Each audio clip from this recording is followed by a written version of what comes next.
Okay, what is a central force? We define the central force like a force is said to be central if it satisfies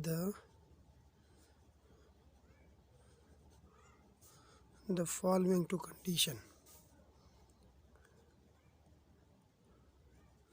Two conditions, okay? The first condition is the force is always directed. The force is always directed towards a fixed point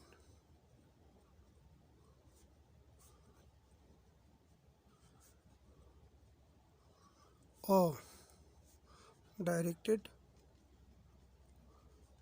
away from a fixed point.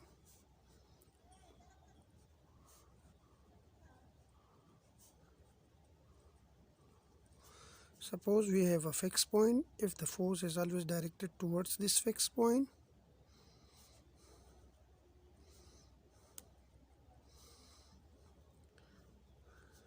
or if the force is directed away from a fixed point, if we have a point and the force direction is outward.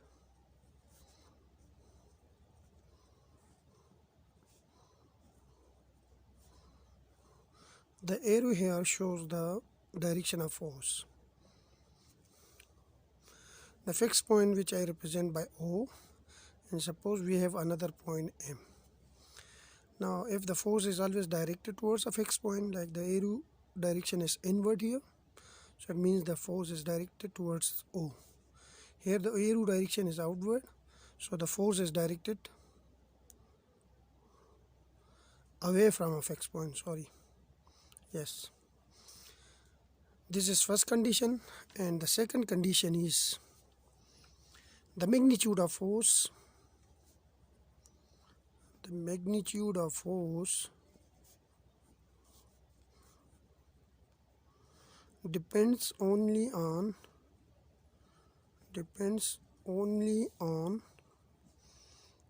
the distance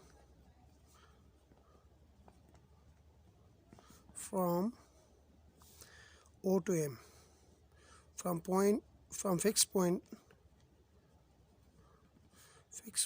O to M, from M to O. Like the force depends on this distance, the distance from O to M,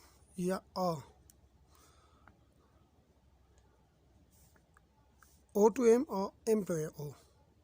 If a force satisfies these two conditions, in other words, we can say that the magnitude of force is a function of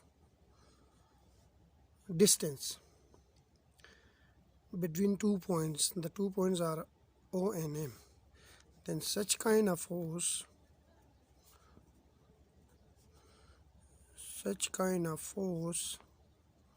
is called central force.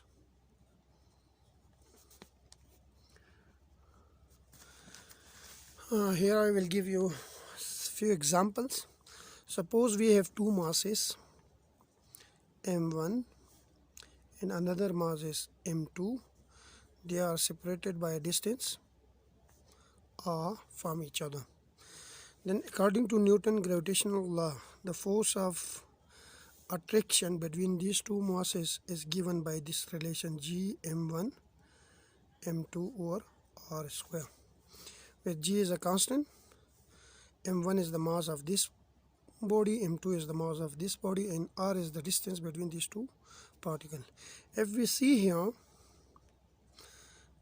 then this force of gravity, it depends on this r, so force is a function of r. The magnitude of force is a function of r.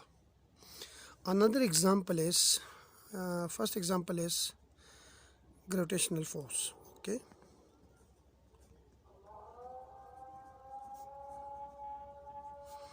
The second example is, suppose we have two charges, point charges, okay, Q1, point charges, then point charges are represented by a dot, Q1 and Q2, and they are separated by a distance R. Then the electrostatic force,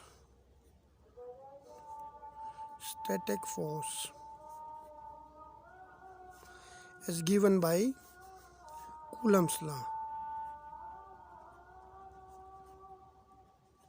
which tells that the force of attraction or repulsion, the force will be attractive if two point charges have a different sign. One is positive charge and another one is negative charge, and the force is repulsive if both the charges have similar sign, same sign, like both are positive charge or both are negative charge. Then according to Coulomb's law, the force of attraction or repulsion between these 2 point charges is given by K1, Q2 over R square. Again, the force magnitude is a function of R here. Another example is spring force, which by Hooke's law is given by F is equal to minus Kx. Again, the force is a function of distance. So this implies that the magnitude of force is a function of distance here. These are three examples of central force. In the later videos, we will discuss each of these in more detail. Central force has a few properties. The first property is that central force is conservative. Central force is conservative.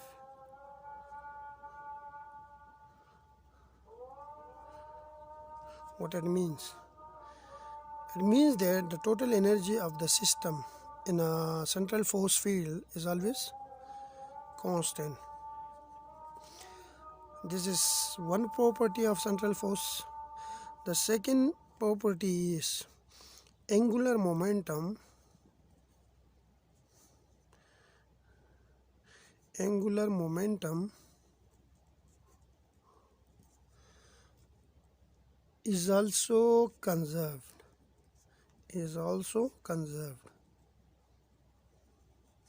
That is, the total angular momentum of the system under the central force field is constant. This is another property. It will be shown later on that if a particle is moving under the action of central force field, okay,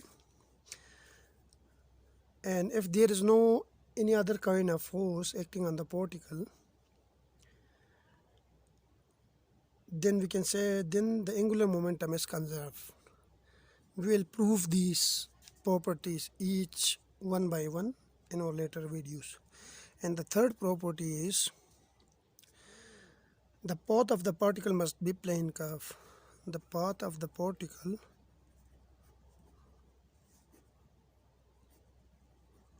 must be plane curve. And we will prove this property also. It tells us that if we have a particle moving in a central force field, then the path will always be a curve, like it's a two-dimensional motion.